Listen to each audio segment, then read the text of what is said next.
Au nom du Père et du Fils et du Saint-Esprit. Amen. Viens en nous, Esprit créateur, visite les âmes de tes fidèles, emplis de la grâce d'en haut les cœurs que tu as créés. Enflamme-nous de ta lumière, emplis nos cœurs de ton amour, affermis toujours de ta force la faiblesse de notre corps. Évangile de Jésus-Christ selon saint Luc. Le même jour, c'est-à-dire le premier jour de la semaine, 2 disciples faisaient route vers un village appelé Emmaüs, à 2 heures de marche de Jérusalem, et ils parlaient entre eux de tout ce qui s'était passé. Or, tandis qu'ils s'entretenaient et s'interrogeaient, Jésus lui-même s'approcha et il marchait avec eux. Mais leurs yeux étaient empêchés de le reconnaître. Jésus leur dit, « De quoi discutez-vous en marchant ?» Alors ils s'arrêtèrent tout tristes. L'un des deux, nommé Cléophas, lui répondit, « Tu es bien le seul étranger résidant à Jérusalem qui ignore les événements de ces jours-ci. » Il leur dit, « Quel événement ?»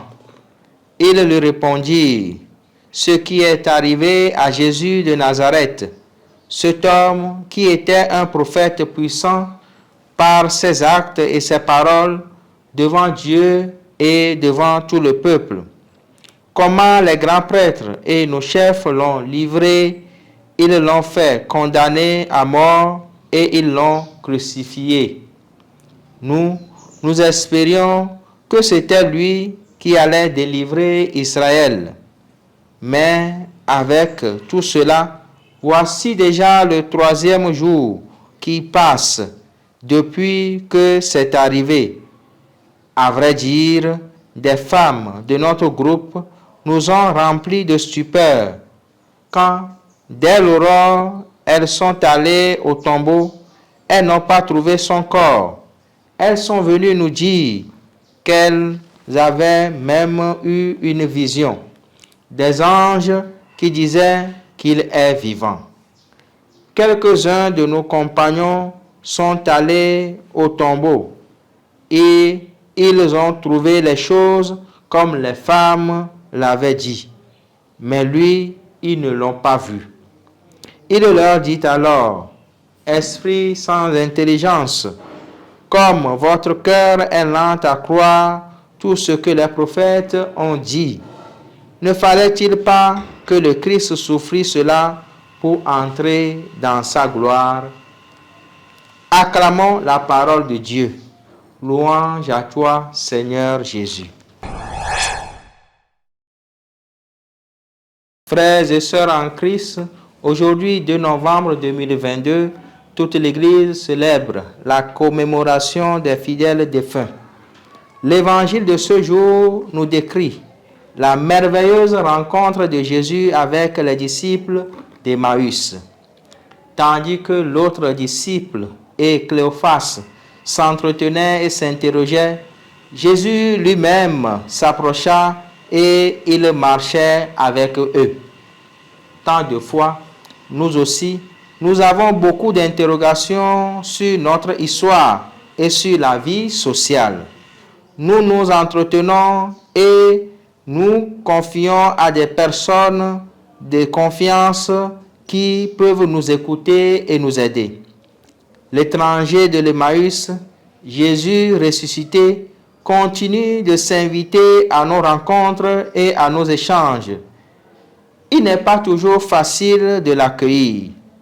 Aujourd'hui, nous voyons que même un inconnu, un étranger, peut nous aider à trouver d'issue à nos multiples préoccupations. Il urge de savoir l'accueillir et de lui donner une place dans notre pèlerinage existentiel. Aussi, devons-nous savoir mentionner nos espoirs et nos attentes dans la prière. Comme les disciples de Maüs, nous espérions que c'était lui qui allait délivrer Israël. Savoir nommer nos ennuis et nos espoirs nous place à côté des solutions et des personnes appropriées. Jésus nous rejoint toujours sur nos sentiers et ne demande qu'à être accueilli dans nos vies, dans nos maisons, dans nos partages et à table où nous partageons le repas.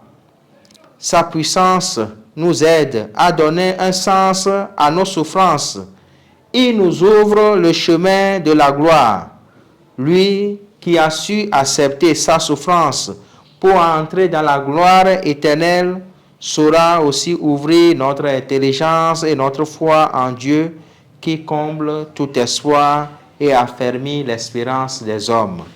Que cette célébration nous donne de pouvoir espérer à la résurrection éternelle et de grandir dans l'accueil mutuel. Au nom du Père et du Fils et du Saint-Esprit. Amen.